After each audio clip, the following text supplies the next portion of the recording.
제가 일정을 조금 조율하다가 12월 달력을 보았는데 예상치 못했던 빨간 날이 들어 있었습니다. 12월 20일이 빨간색으로 칠해져 있는 것이었습니다. 그래서 굉장히 기뻐했습니다. 숲에 하루 안 가도 되겠구나. 그런데 왜 빨간 날인지 그 밑에 있는 글씨를 읽어보니까 대통령 선거일이라고 쓰여 있는 것이었습니다. 빨간 날이긴 하지만 그 빨간 날을 우리는 지난 5월에 이미 사용했고, 이제 12월에 그 빨간 날은 아마 까만 날이 될 것이 틀림없습니다. 네. 참 5월의 대통령 선거와 그리고 작년 가을부터 이렇게 폭풍처럼 몰아쳤던 이 나라의 역사, 참 많은 것을 돌아보게 하고 생각하게 되는 것 같습니다. 네, 그렇게 해서 그 탄핵이 되었던 전 대통령을 뽑았던 선거가 2012년 12월 19일에 있었습니다. 그리고 51.6% 대 48%. 어떻게 이렇게 516이 우연이라고 생각합니다. 우연일 것입니다. 예, 이런 결과가 나왔지요. 개표 부정이 없었다는 전제하에 다수결에 의한 집권당 후보의 승리가 틀림없었습니다.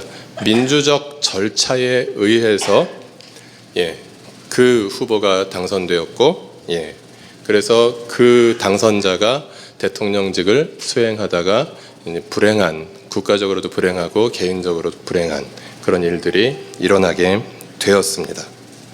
그런가 하면 권력에 의한, 권력의 그 무기를 동원한 그런 여론 조작이 있었습니다. 분명히 민주적인 절차를 진행하기는 하였으나 권력에 의한 여론 조작이라는 것을 우리가 지켜보면서 민주주의라는 것이 얼마나 숭고하고 중요한 제도이지만 얼마나 우리가 힘써 지키지 않으면 매우 위험한 상황에 빠질 수 있는 취약한 제도인가, 그런 것에 대해서 생각하지 않을 수 없었습니다.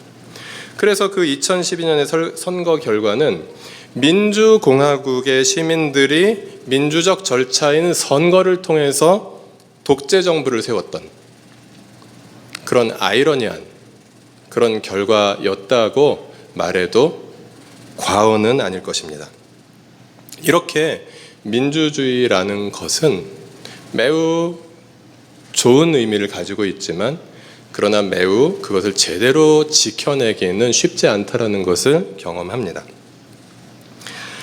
그런가 하면 저희 교회가 창립기념주일을 종교개혁 기념주일로 또 같이 지키고 있기도 한데요.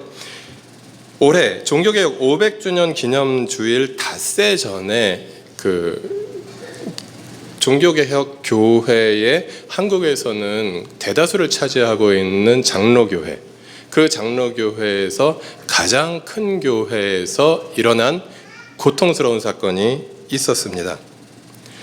대한예수교 장로회 통합 측의 헌법에는 목회직의 세습이 금지되어 있습니다. 그러나 그 총회의 헌법을 무시한 모 교회가 속해 있는 그 지역 조직인 노회에서 그 세습 방지 규정을 무시한 결정이, 세습을 추인하는 결정이 내려진 날이 종교개혁 기념주일의 닷새 전이었습니다. 이것은 한국의 종교개혁의 정신을 따르는 개신교 교회들의 현 주소를 명확하게 보여주는 사건이 아닌가 생각합니다. 그리고 지난 봄에 그 교회의 그 전 담임 목사님의 아들, 목사님을 후임 담임 목사로 청빙하는 결정이 그 교회의 공동의회, 그러니까 우리 교회로 치면 하늘가족 총회에서 결정이 되었습니다. 찬성 6,003표, 반대 1,964표, 기권 137표, 그리고 공동의회 참석자는 8,104명이었습니다. 일견 민주적인 절차에 의해서 결정된 것으로 보입니다. 교회 담임 목사직 세습을 마치 전 담임 목사가 왕처럼 그 후임 담임 목사를 임명하는 식으로 일어나지는 않습니다. 선거라는 민주적인 제도를 통해서 일어나고 있다라는 점에서 아까 조금 전에 말씀드렸던 2012년의 선거와 크게 다르지 않은 모습을 발견합니다. 전 그 2012년의 선거에서 국가기관들을 통한 여론 조작이 일어났다면 이번에는 전 담임 목사의 그 영향력, 그리고 교회에서 많은 분들이 생각하는 좋은 게 좋은 거다라는 그런 생각들, 안정을 그냥 추구하는, 교회가 잠잠하고 안정되기 위해서는 뭐 이렇게 은혜로 다 용납해야 된다, 뭐 이런 태도들이 그런 결과를 만들어냈습니다. 선거라는 민주적인 절차를 통해서. 그런가 하면 등록교인의 투표에 참여하신 분들이 8,104명이라는 것은 그 교회 등록교인이 10만 명인데요.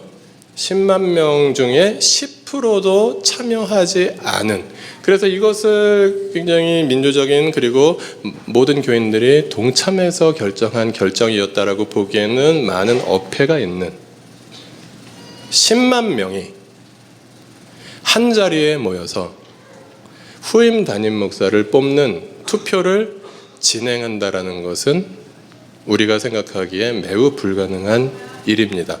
10만 명이나 되는 사람 중에서 그들이 투표권을 모두 다 행사하기 위해서는 주일 저녁 예배에 그 10만 명이 다 모여야 되는데, 그런 교회들은 그 10만 명이 다 모일 수가 없어서 1부, 2부, 3부, 4부, 5부 그런 식으로 주일 예배를 나눠서 드리고요. 그리고 저녁에 예배를 드리러 오신 분들이 아마 그 10% 미만의 분들이었다라는 사실이지요.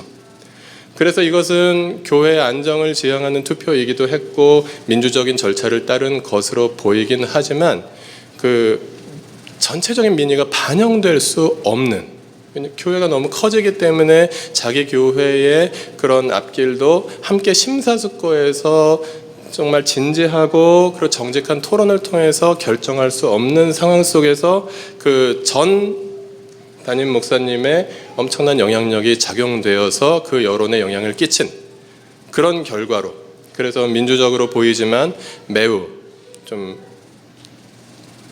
가슴 아픈 그런 결과가 나왔던 모습이다라는 것입니다. 제가 두 가지의 경우를 들어서 민주주의라는 것이 얼마나 좋은 것이지만 그것을 제대로 활용하고 지켜내는 것은 얼마나 어려운 일인가를 함께 나누었습니다. 그래서 우리가 생각하는 교회는 민주적인 교회가 되어야 하지만 그런 가운데 하나님의 다스림을 받는 교회가 되었으면 좋겠다. 그리고 하나님의 다스림을 받는 교회가 되어야 하지만 어떤 특정한 사람이 이건 하나님의 뜻이야 라고 말하면서 교인들을 그렇게 끌고 가는 교회가 아니라 함께 하나님의 뜻을 분별하는 그런 민주적인, 그러면서도 하나님이 다스리시는 그런 교회가 되었으면 좋겠다. 그래서 우리 교회는 그렇게 갔으면 좋겠다라는 것입니다. 10만 명이나 되는 사람들이 있어서 함께 의논을 할 수가 없어서 10%도 안 되는 사람들이 모여서 결정을 해야 되는 그런 교회가 아니어야 하는 것은 당연하고, 그 가운데서 함께 하나님의 뜻을 분별할 수 있는 성숙한 성도들이 함께 민주적으로 교회를 함께 토론하면서 운영해 나가는 것은 그러면 어떻게 할 수 있는 것인가를 함께 오늘 사도행전 말씀과 민수기 말씀을 통해서 생각해 보고자 합니다. 사도행전 13장 1절부터 3절 말씀 같이 읽어보실까요? 안디옥 교회에 예언자들과 교사들이 있었는데 그들은 바나바와 니게르라고 하는 시므온과 구레네 사람 루기오와 분봉왕 헤롯과 더불어 어릴 때부터 함께 자란 마나엔과 사울이다. 그들이 주님께 예배하며 금식하고 있을 때 성령이 그들에게 말씀하셨다. 너희는 나를 위해서 바나바와 사울을 따로 세워라. 내가 그들에게 맡기려 하는 일이 있다. 그래서 그들은 금식하고 기도한 뒤에 두 사람에게 안수를 하여 떠나 보냈다. 안디옥 교회라는 교회의 이야기입니다. 마치 우리 교회에 목자들의 모임이 있는 것처럼 이 안디옥 교회에도 지도자들의 모임이 있었던 것 같습니다. 그 지도자들은 예언자들과 교사들이다라고 표현을 하고 있고요. 그리고 그 지도자 그룹에서 두 사람을, 바나바와 바울이라는 사람을 성령의 음성에 순종해서 선교사로 파송하는 그런 장면입니다. 근데 여기서 굉장히 놀라운 사실은, 여러분, 이 바나바와 사울이라는 두 유명한 지도자를 제외하고 니게르라고 하는 시므온, 구레네 사람 루기오, 그리고 분봉왕 헤롯과 더불어 어릴 때부터 함께 자란 마나엔, 이 분들의 이름을 성경의 다른 곳에서 우리가 만나본 적이 거의 없다라는 사실입니다. 바나바와 사울이 그 교회의 가장 뛰어난 지도자였다라고 볼 수만은 없지만, 그러나 성경의 여러 곳에서 나타나고 있는 가장 빈번하게 우리가 발견할 수 있는 분들이라는 것을 통해서 볼 때 굉장히 중요한 교회의 핵심적인 지도자였을 것이다라고 우리는 미루어 짐작할 수 있습니다. 그렇다면 안디옥 교회에서는 자기 교회의 가장 중요한 지도자들은 그 교회를 맡아서 계속해서 돌보도록 놓아두고, 더 중요하고 덜 중요한 지도자의 어떤 차이는 없겠지만 그래도 다른 분들을 선교사로 파송하는 것이 우리가 생각하기에 통념상으로는 맞을 것 같습니다. 지금 최근에 교회적으로 그리고 사회적으로 무리를 일으킨 그 교회에서라면 전 담임 목사님과 그 물려받은 그 아들 담임 목사님을 선교사로 파송하고 다른 분을 모셔서 담임 목사로 후임으로 세우는 일들은 아마 없었을 것입니다. 우리 교회에서도 아마 저하고 이진아 목사를 갑자기 성령의 음성에 순종해서 선교사로 파송하는 일은 좋은 곳으로 파송해 주시면 좋겠습니다. 따뜻하고 경치 좋은 곳에서 복음도 잘 전할 수 있으면 좋겠지만, 통념상 가장 핵심적인 지도자를 갑자기 선교사로 파송하는 교회는 참 이례적인 모습입니다.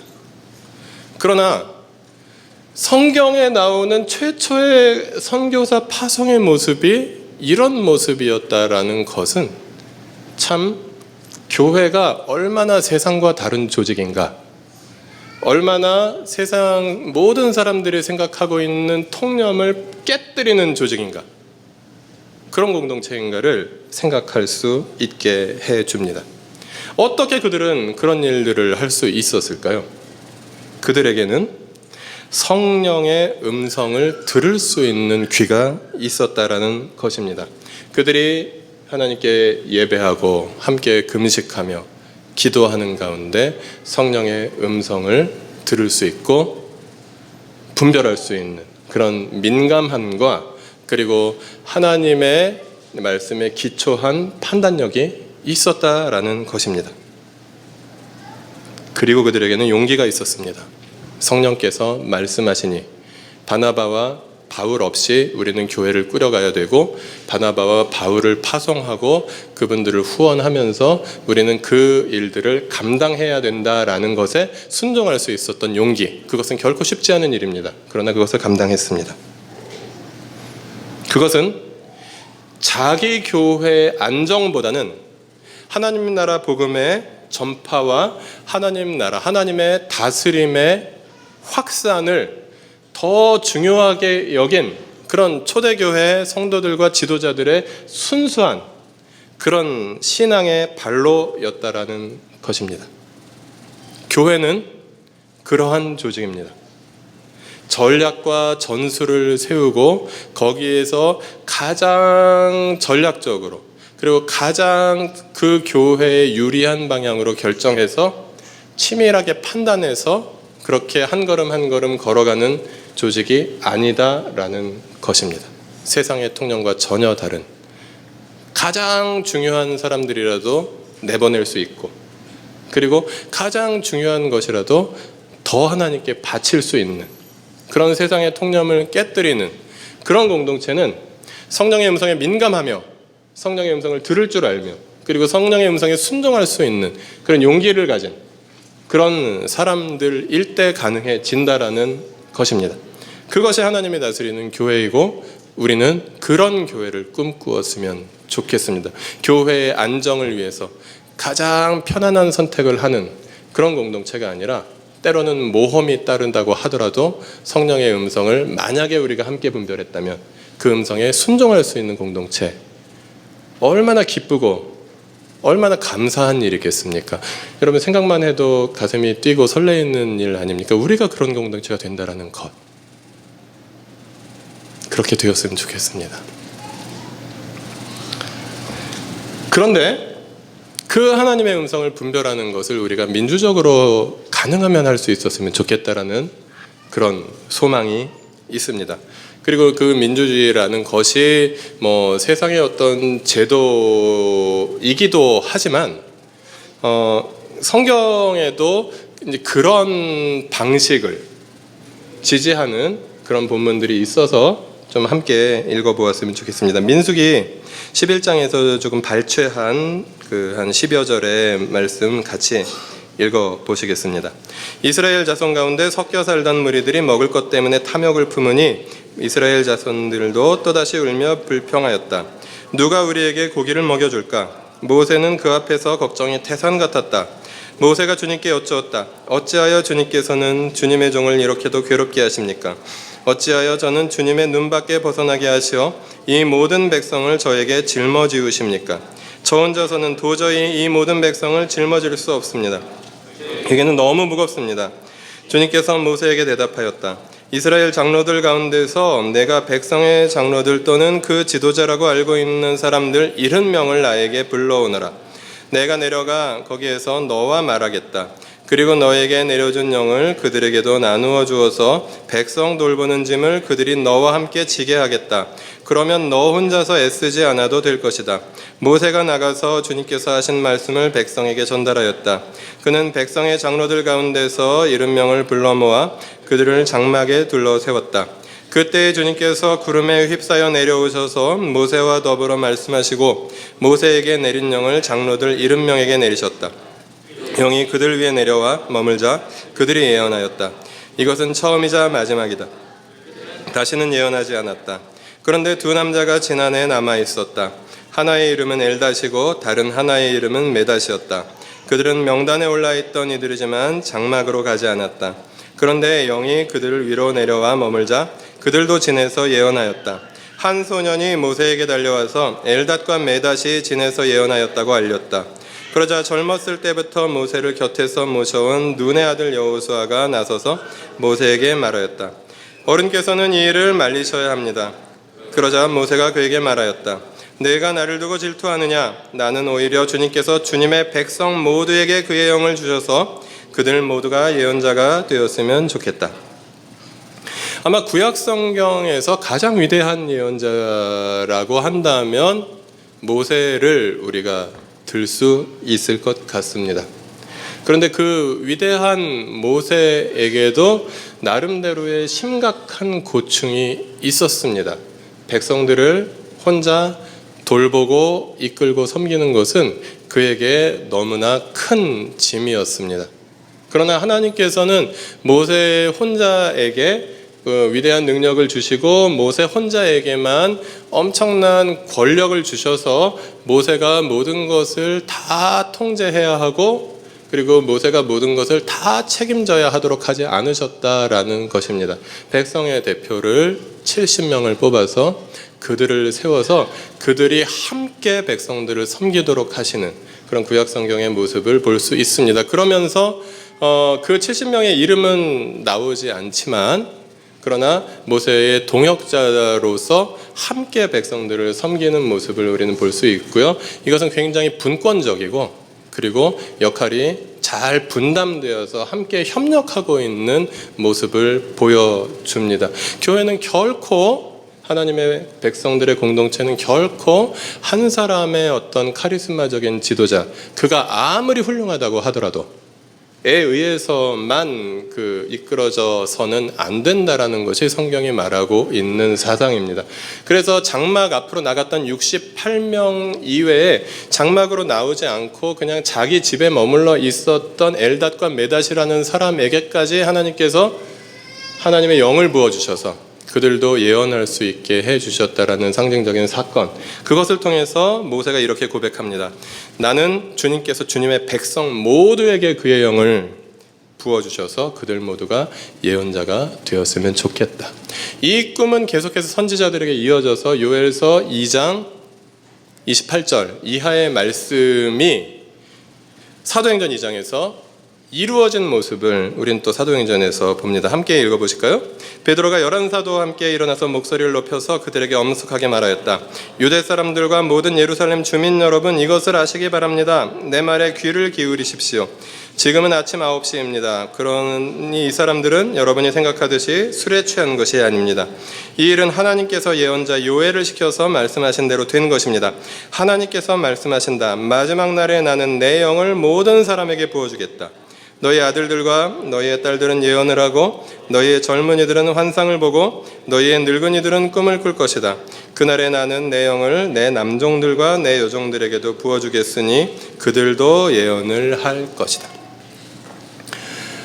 모든 백성이 예언자가 되는 공동체, 그것이 모세의 꿈이었으며 그 꿈은 신약시대에 와서 사도행전 2장을 통해서 이루어졌다라는 것입니다. 그래서 구약시대에 하나님께서 선택하신 특별한 사람들에게만 임했던 하나님의 영, 그 영이 이제는 주님을 믿는 모든 백성들에게 임하셨다라는 것입니다. 그래서 교회는 민주적으로 운영될 수 있는 가능성이 있습니다. 우리들 한 사람 한 사람이 하나님의 영을 받은 예언자들의 공동체이기 때문입니다. 그래서 교회는 민주주의가 이루어져야 하는데 그 전제는 우리 모두가 하나님의 영의 이끄심을 받을 수 있어야 한다는 전제, 그래서 성령의 음성을 분별할 수 있어야 한다는 전제, 그리고 그 성령의 음성에 순종할 수 있는 용기가 있어야 한다는 전제, 그것이 균형이 이루어져야 건강하게 하나님께서 다스리시는 민주적인 교회가 이루어질 수 있다라는 말씀인 것이지요. 교회는 어떤 개인에 의해서 좌우되는 사교회가 아니라 공교회입니다. 공적인 교회이고 그리고 모두가 함께 세워가는 교회가 되어야 한다는 것입니다. 그래서 대부분의 교회에서 가장 큰 권력을 가지고 있는 목회자나 아니면 어떤 장로님 같은 분들 중에 특별하신 특정인들, 이 개인의 뜻에 의해서, 그분이 아무리 훌륭하다고 할지라도 개인의 뜻에 의해서 좌우되는 교회가 아니라 공동체가 함께 권한과 책임을 공유하는 교회가 성경적으로 옳다라는 것입니다. 그것은 세상의 민주적인 어떤 기준과 가치를 가지고 판단하는 것이 아니라 성경적으로도 이것은 옳은 것이다. 권한은 분산되고 책임은 공유되는 것이 옳은 것이다. 그리고 개인에 의해서 좌우되는 것이 아니라 함께 분별해가는 것이 옳은 것이다라고 성경은 말하고 있다라는 것입니다. 그것은 마치 세상의 민주주의도 모든 시민들이 함께 깨어서 그 민주주의를 지키지 않으면 잘못된 결과가 일어날 수 있다라는 염려와도 같습니다. 그래서 세상의 민주주의도 그냥 형식적으로 다수결, 투표해서 그냥 민주적 절차로 그냥 다수가 선택하면 그것이 옳은 것이다가 아니라 깨어있는 구성원들이 그 민주적 가치를 잘 지켜나가며 이 공동체가 어떻게 가야 하는가를 세상에서도 함께 고민해야 하는데, 마치 민주주의 최후의 보루는 깨어있는 시민들의 조직된 힘입니다라고 말했던 전 지금 고인이 되신 어느 대통령의 그런 말과도 그 말은 교회에도 적용될 수 있다는 것입니다. 마치 이렇게 풀어갈 수 있을 것 같습니다. 하나님께서 기뻐하시는 건강한 교회의 최후의 보루는 성령의 인도하심을 받는 성숙한 성도들이다라는 것입니다. 세상에 민주주의가 유행하니까 교회도 민주주의를 도입해서 그냥 선거하고 다수결을 결정하자, 이 정도가 아니라 함께 성령의 인도하심을 받으며 함께 성숙해가는 가운데 공동체가 함께 성령의 음성을 분별해서 교회의 여러 가지 의사들을 결정하자라는 이야기인 것이죠. 성령의 인도하심을 받는다라는 것은 어쩌면 굉장히 주관적이고 굉장히 추상적인 것입니다. 그러나 하나님께서 이미 말씀하신 성경의 말씀, 신구약 성경의 말씀 앞에서 깨어있는 사람들이 계속해서 그 말씀을 닮아가며 그 말씀을 계속해서 깨달아가며 그 말씀에 의해서 성장해가는 과정이 함께 할 때 이것은 가능한 일이 된다라는 것입니다. 그래서 건강한 교회는 함께 말씀을 통해서 성령의 음성을 듣고 분별하는 교회입니다. 단체 사진을 찍을 때 목사가 가운데 있느냐 구석에 있느냐가 건강한 교회의 척도가 아니다라는 것입니다. 저는 원래 사람 많은 곳을 싫어해서 사람들이 많이 모이면 구석으로 숨는 버릇이 있습니다. 그래서 귀퉁이에 가서 사진을 찍는데 그것이 우리 교회의 건강을 나타내는 척도는 아니다라는 것입니다. 그것은 비본질적인 것입니다. 누구라도 단체 사진의 가운데 있을 수 있습니다. 교회에 가장 어르신이 있을 수도 있고 또 가장 어린아이가 있을 수도 있습니다. 목사가 있을 수도 있고요, 없을 수도 있습니다. 그런 것이 교회의 건강성을 이야기하는 것이 아니라 그 교회의 성도들이 얼마나 성령의 음성에 순종할 수 있는 준비가 되어 있고 그렇게 살아가고 있는가, 그것이 건강한 교회의 척도라는 것입니다. 그 과정 속에서 민주적인 공동체는, 그리고 하나님의 음성을 따르는 공동체는 충분한 토론이 진행되어야 합니다.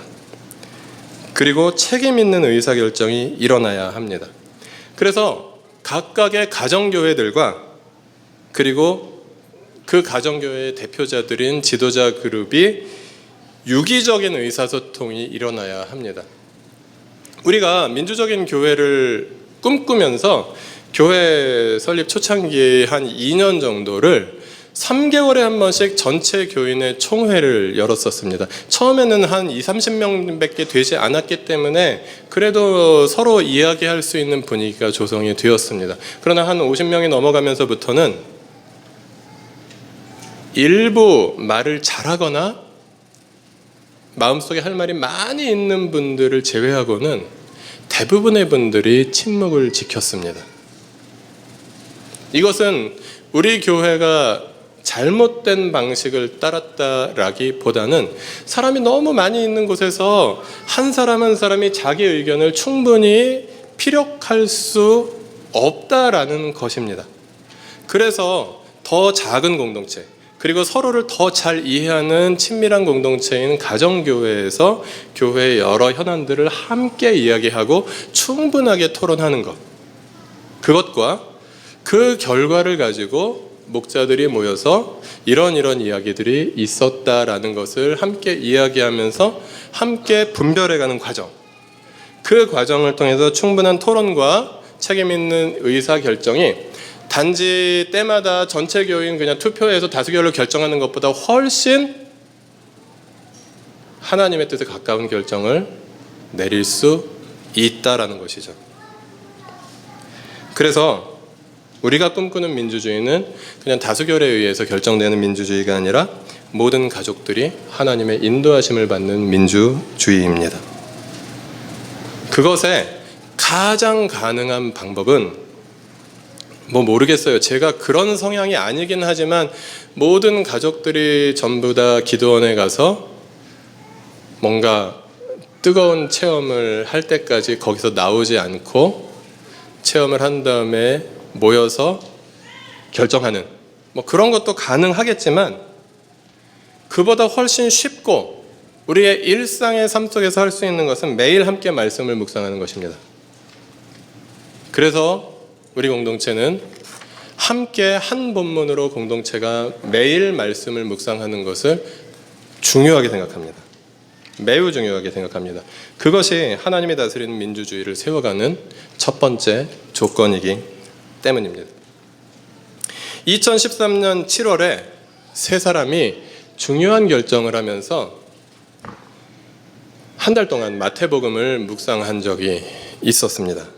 그것은 나들목 일산교회를 개척을 시작할 것이냐 말 것이냐 하는 고민을 나들목교회의 김영국 목사님과 그리고 함께 동역자였던 유영석 목사와 이재남 목사가 한 6월 말쯤에 그 이야기를 함께 나누면서 7월 한 달 동안 마태복음을 묵상하면서, 그때 도시락 본문이 마태복음이었습니다.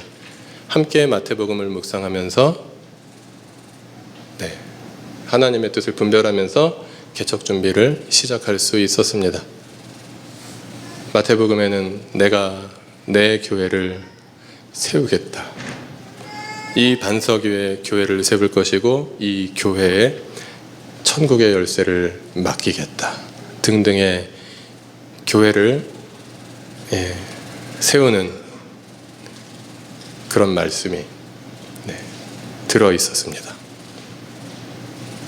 그래서 공동체를 또 교회를 개척할까를 고민하시는 분들은 마태복음을 되도록이면 묵상하지 마시기 바랍니다. 그런 함정이 있습니다. 그렇게 해서 개척 준비가 시작됐습니다. 개척 준비가 시작된 것이지 그것이 교회가 생기는 것을 의미하지는 않습니다. 교회는 목사 혼자서, 목사 둘이긴 하지만 목사 둘이서 세울 수 있는 것은 아니기 때문입니다. 그리고 그 결과에 의해서 2014년 2월 25일에 그 교회 개척 준비 모임이 이제 시작한 지 한 달쯤 되면서 카카오 그룹이라는 것을 개설하게 되었습니다. 2014년 2월 25일에 카카오 그룹을 개설했고 2014년 3월 3일부터 그 카카오 그룹을 가지고 말씀 묵상을 함께 하기 시작했습니다. 우리 교회는 새벽 예배가 없습니다. 그것은 제가 젊은 시절에 새벽 예배를 다니면서 너무 힘들었기 때문이기도 하지만, 그러나 새벽 예배를 드릴 수 있는 장소도 특별히 있을 수 없었고, 그리고 새벽 예배에 특별히 열심히 있는 분들만 예배에 참석하는 것보다 함께 한 말씀을 온라인상에서 묵상하는 것도 괜찮을 수 있겠다. 그리고 10사람 이상이 안정적으로 새벽 예배에 참석하기로 약속할 때 새벽 예배는 오프라인으로 시작하겠다라고 약속을 했는데, 아직 그 10분이 찾아오지 않으셔서 새벽 예배를 안타깝게도 만들지 못하고 있긴 합니다만은, 이 공동체는 그래서 2014년 3월 3일부터 말씀 묵상을 시작해서 지금까지 1365일간의 말씀 묵상을 카카오 그룹을 통해서 함께 했습니다. 그래서 이 공동체는 그냥 우리가 열심히 수고했고, 그리고 형편에 부치게 헌금도 하면서 그렇게 만들어 간 것이 분명히 인정되지만, 그러나 가장 중요한, 우리가 가장 힘썼던 것은 촛불 집회도 아니었고, 우리가 가장 힘썼던 것은 김장도 아니었고, 우리가 가장 힘썼던 것은 공동체가 함께하는 말씀 묵상이었다라는 고백입니다. 그래서 우리는 이것을 자랑스러워하고, 그리고 이 소중한 전통을 포기하지 않을 것입니다. 이것의 적용 사례를 한번 살펴보았으면 좋겠습니다. 말씀 묵상으로 어느 가족의 진로를 결정하는 과정을 저희가 진행하고 있습니다. 숲학교 선생님을 뽑는 선발 과정이 진행되고 있는데, 그 후보자분에게 에베소서 말씀을 함께 보름 동안 묵상하고, 그리고 11월 한 달 동안 고민한 뒤에 대답해 달라라고 그렇게 부탁을 한 적이 있습니다. 그리고 그 과정이 진행되고 있습니다. 근데 여기도 함정이 있는 것이 우리 뭐 본문이 에베소서이긴 했지만 에베소서가 얼마나 공동체를 함께 세워가라는 그런 말씀이기 때문에 네.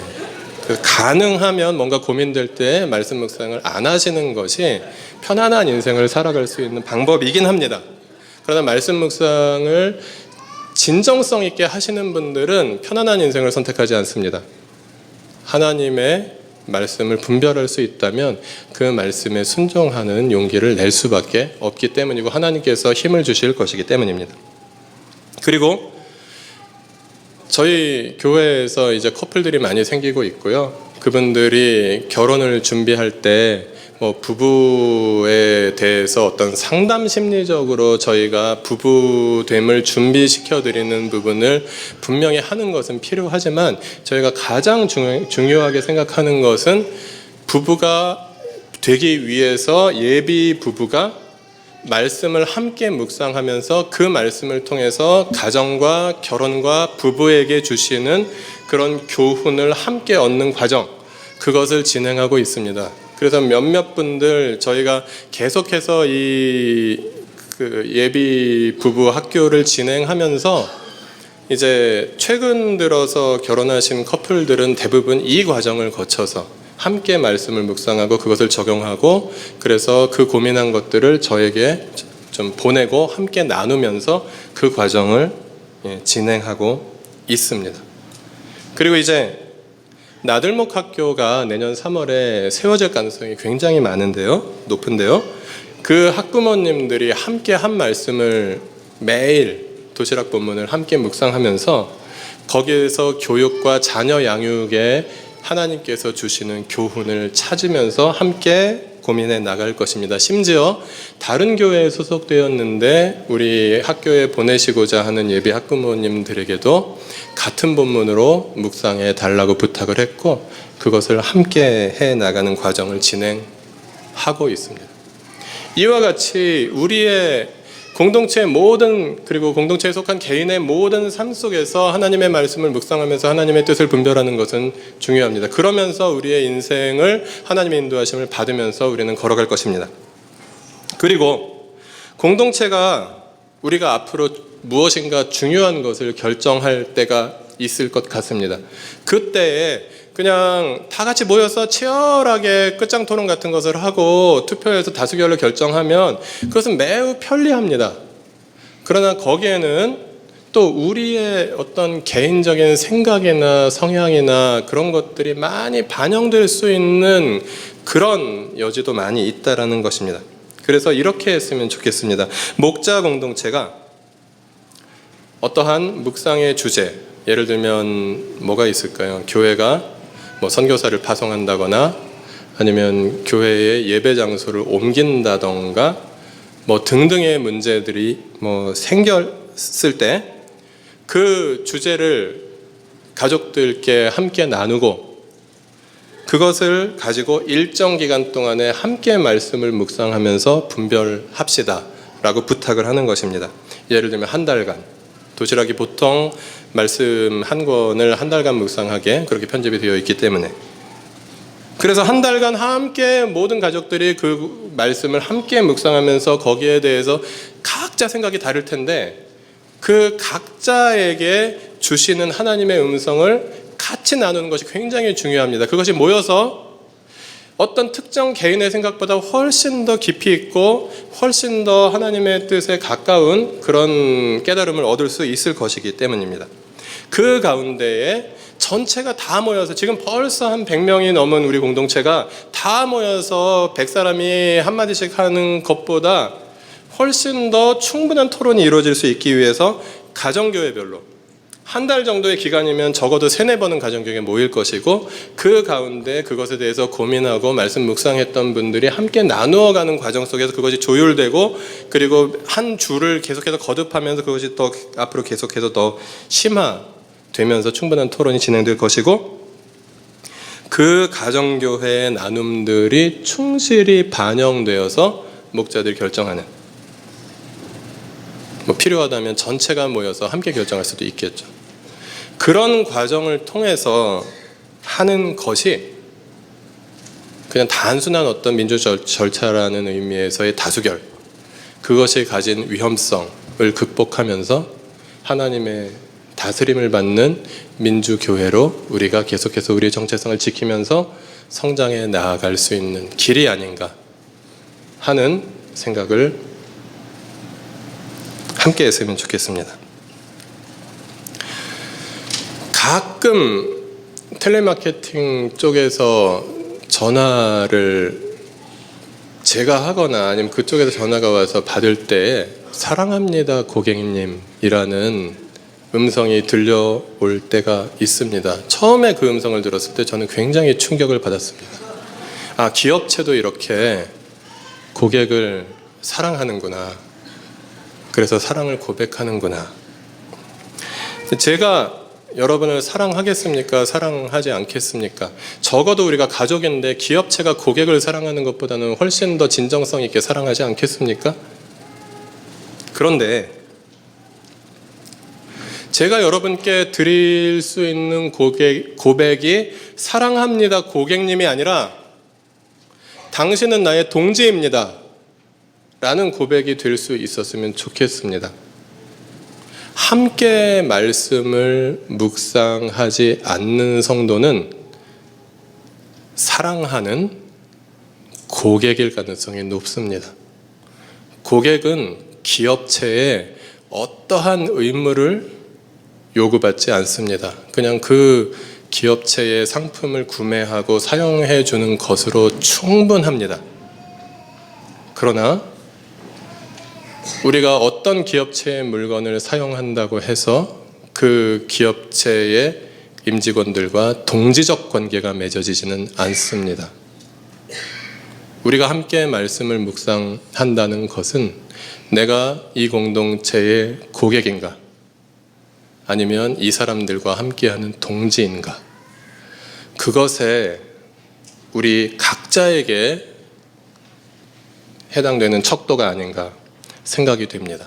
저는 여러분이 어떤 신통력이 있는 것이 아니라서 여러분이 큐티를 하시는지 안 하시는지, 말씀을 묵상하는 것을 즐거워하시는지 안 하시는지 저는 모릅니다.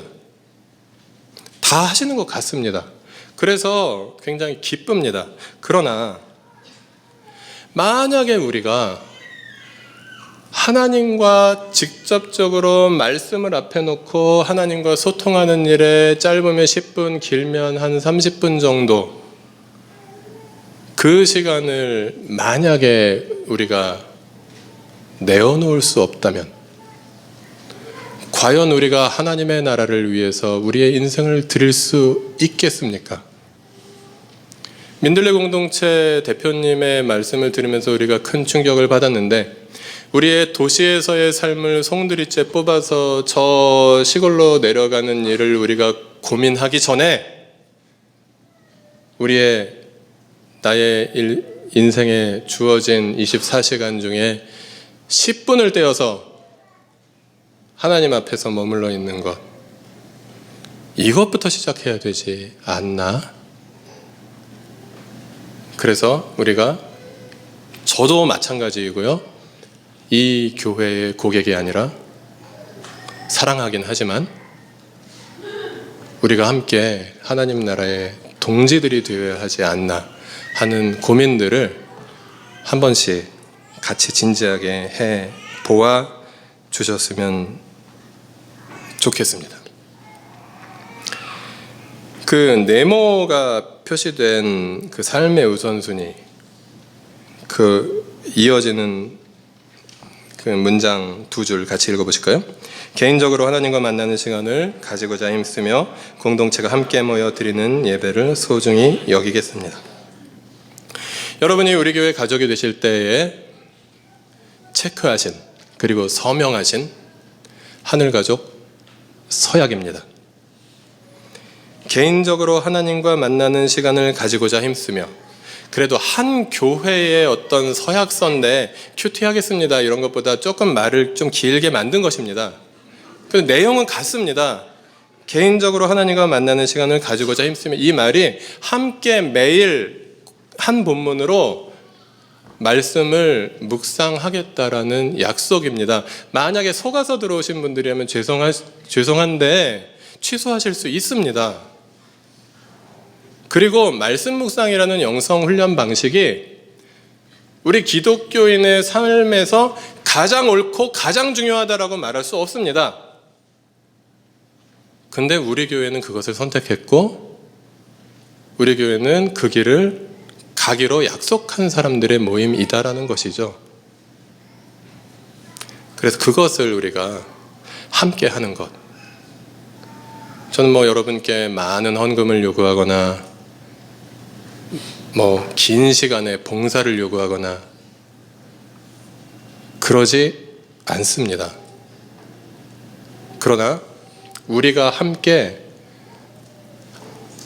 성령의 인도하심을 받는 성숙한 하나님 나라 백성으로 성장하는 길에 가장 쉬운 방법이 함께 말씀을 묵상하는 것이고, 그리고 공동체가 함께 말씀을 묵상하면서 함께 성장해 가는 가운데 우리 교회는 그냥 세상의 많은 그렇지 않은 교회들과 그래도 우리가 붙잡고 걸어가는 하나님의 다스림을 받는 그런 민주교회가 될 수 있는 가능성이 굉장히 크다라는 것이죠. 이 길을 우리가 함께 걸어갈 수 있었으면 좋겠습니다. 그러할 때에 모세가 수천 년 전에 3,500년 전에 꿈꾸었던 그 꿈 같이 읽어보셨으면 좋겠습니다. 나는 오히려 주님께서 주님의 백성 모두에게 그의 영을 주셔서 그들 모두가 예언자 되었으면 좋겠다. 이 꿈이 우리를 통해서도 이루어지는 것을 우리가 지금 3살이 되었는데 4살, 5살 그렇게 나이 들어가면서 사람이 많이 모이는 것, 재정적으로 넉넉해지는 것, 그런 것들을 기뻐하는 것이 아니라 우리가 함께 예언자들이 되어가는 것, 그래서 우리 교회가 예언자 공동체가 되어가는 것, 그 꿈을 함께 꾸면서 그 길을 함께 걸어갈 수 있었으면 참 좋겠습니다.